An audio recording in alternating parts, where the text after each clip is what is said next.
Alright, so welcome everyone. We will be now be discussing chapter 2 no, sa ating professional salesmanship. Now, this would be the salesman's responsibilities, duties, and qualifications. Okay, so first, let's discuss the salesman's job. Okay, let us answer the question.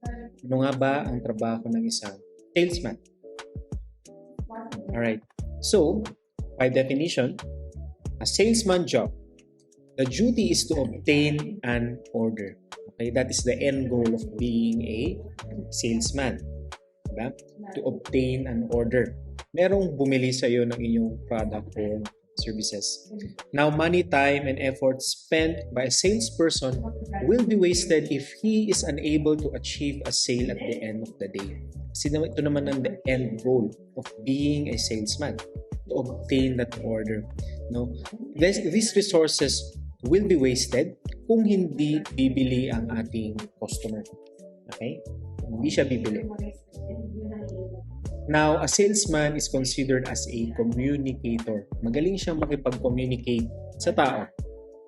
The sales representation is a means of informing potential customers or clients about the product, service, or concept.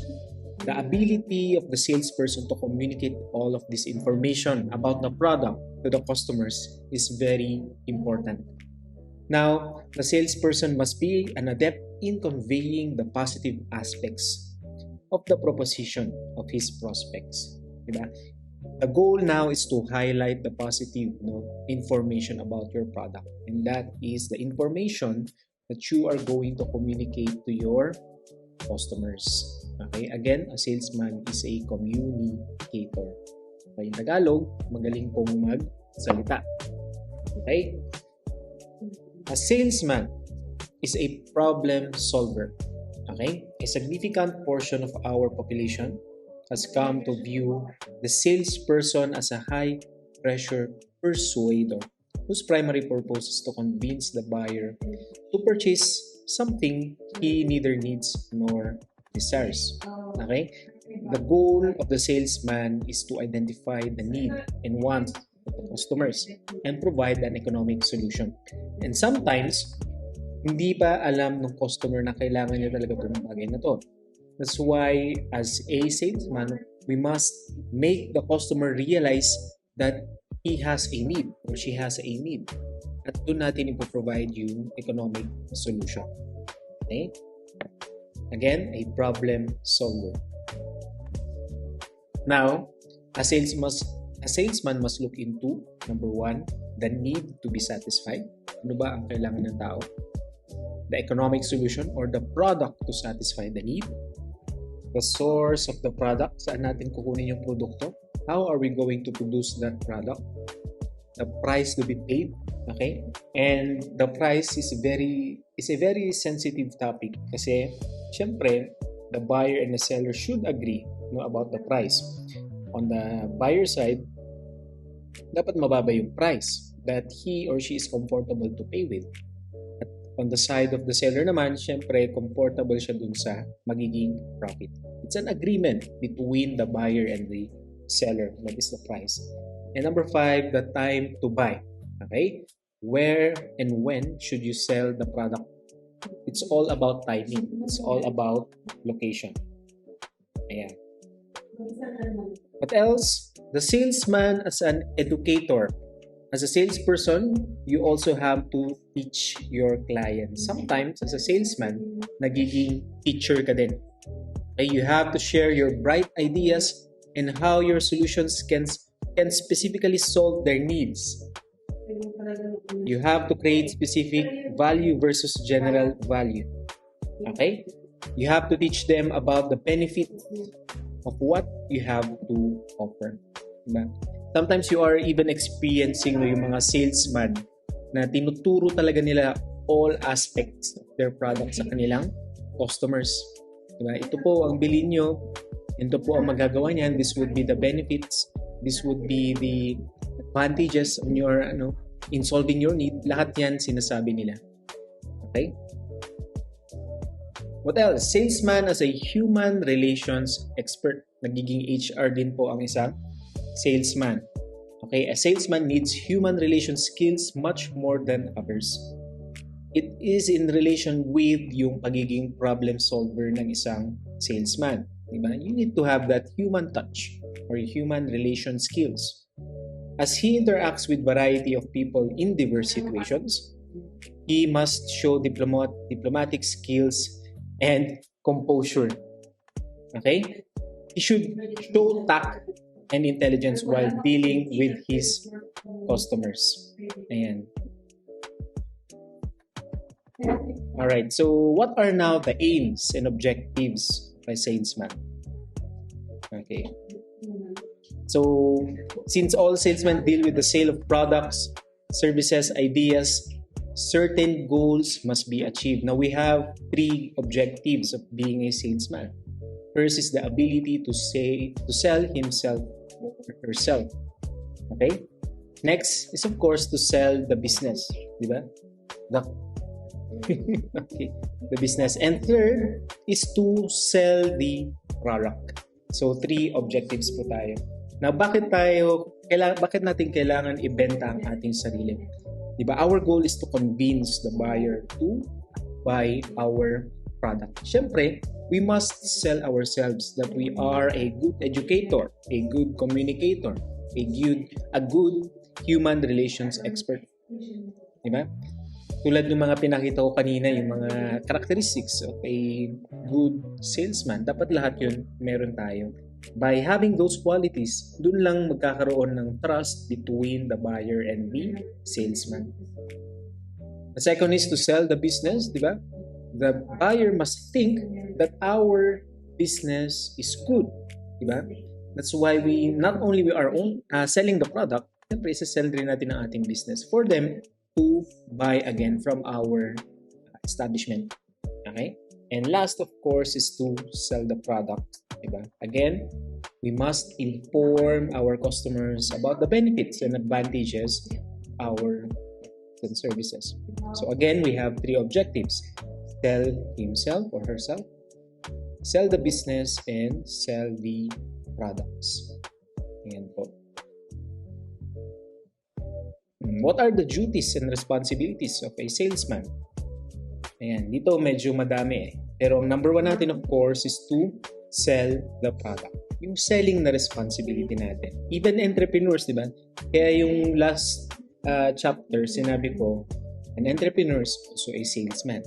Kaya kasi the number 1 goal is to sell our products. Ayan, the fundamental duty of a salesman is selling.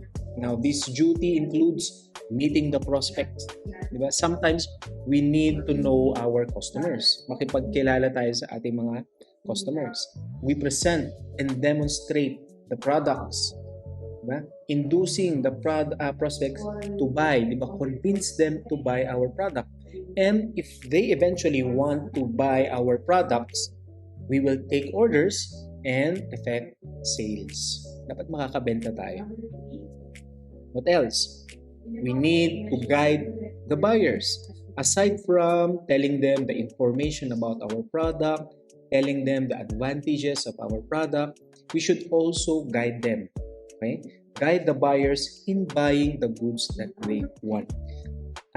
If you will have an example, no, kung mapupunta kayo sa malls, let's say sa isang cellphone shop, mga nagbebenta ng cellphone. Diba, if you go inside, sometimes hindi mo alam yung bibilihin mo. Now, the goal of the salesman is to guide you kung ano ba ang tamang cellphone based on your needs and wants. For example, if you are a student, ano ba ang kailangan ng student ngayon? A phone with Wi-Fi, a phone that can read basic documents na ginagamit sa online classes such as PDF, Word, etc. Then, the salesman will suggest a product that is suited to your needs. Kaya meron tayo dito yung guiding the buyers. Okay? What else? Attending to the complaints. Ayan, again, another important responsibility of a salesman. Kasi once the buyer has bought the product, yung ating trabaho, ating responsibility dun sa buyer does not end there. Meron tayo yung after sales. Okay? So, our services goes beyond after sales. A salesman should attend to the complaints of the customers immediately and try to settle their grievances quickly and sincerely. Let's say that they are not satisfied with the product. Going back tayo sa example natin earlier. Okay, na bumili ng cellphone ng isang student. Tapos medyo may sira yung phone. Okay? So, our goal is to fix that problem as soon as possible. So, ano pwede natin gawin? Maybe we can offer a replacement. Diba? We need to keep our customers satisfied. That's why we need to attend to the complaints as soon as possible. Bakit? Dahil for a business, ang isang masamang balita, mas mabilis yan mag-spread as compared sa mabuting balita. So let's say, going back to yung example natin kanina, if the student or the customer is not satisfied with the phone, with the product, lalabas yan na dissatisfied, magpo-post siya sa Facebook, ang bilis kumalat ng balita na yan. As compared na if he is satisfied, lalabas lang siya ng nakangiti. So, mas mabilis po kumalat ang bad news when it comes to businesses. That's why, again, we need to attend to the complaints of our customers. Okay? A responsibility of a salesman. What else? As a salesman, it is our responsibility to collect bills. Okay? Sometimes a salesman may be required to collect the outstanding bills or the utang related to the goods sold by him. In such a case, he has to collect the bills and remit the amount to his business. Okay? Once you will put up your business, very normal po ang nagpapautang tayo. It is one of the marketing strategies, 'di ba, na isang business is kung magpapautang tayo sa customers. Kasi customers generally want to utang muna their items, no, rather than paying in cash. Now, as a salesman, siyempre kung nagpautang ka, you need to know how to collect. Alam mong maningil. Okay? At ang paniningil po, it has to, you have to have your people skills. Ayan, syempre, hindi ka pwedeng mag-collect na lang basta-basta. Kailangan mo munang palambutin yung customer, kailangan mo makipagkwentuhan until they will pay yung kanilang amount na utang. Okay? It highly involves people skills, I'm telling you. Mahirap pong maningil ng utang sa Pilipinas. Okay? It's something that we really need to take into account, especially if you want to put up a business here in the Philippines. What else? Again, this is important, but sometimes businesses do not do this. Okay? The responsibility of the salesman to collect credit information. Okay? A salesman may sometimes be required to collect information about the credit worthiness of the customers. In such a case, he has to collect detailed information and submit it to his business in time. Okay, but now why do we need to collect credit information from our customers? Siyempre, generally, we want to transact with customers who have good credit scores. Ano ibig sabihin ng credit score? A customer that he or she is able to pay his debt at the timely manner. Magaling siya magbayad ng utang. Diba? We want to transact with people na magaling magbayad ng utang. That's why we need to do investigation as well. Yung credit investigation. Collection of credit information. Okay? What else? A salesman, especially a traveling salesman, yung pumupunta from one place to another, is required to send daily, weekly, or monthly reports to the main business, sa headquarters, providing information about the calls made, sales effected, services rendered, route schedule, expenses incurred, business conditions, competition, etc. All information gathered by the salesman would be important for the business. Kasi this is something that we can use for our advantage. Especially when we are trying to reduce costs. Aminin na natin, ang personal selling po is very costly. One of the most expensive types of marketing communications. By having these reports, we can make strategies on how to reduce these expenses. How about competition? Again, a very important data for our business. Sino nga ba ang competition natin? Sino ba ang on-field at kayang kumuha ng data about our competitors? It's the salesman. Okay? And etc. Again, all of this information will be essential for strategic management. Okay?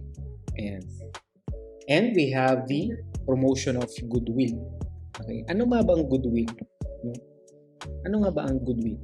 Salesman has to build up satisfied customers for his business and thereby promote goodwill of his firm. When we say goodwill, ito yung brand image of a business sa market. Okay? So, how do we know if a business has a goodwill or not?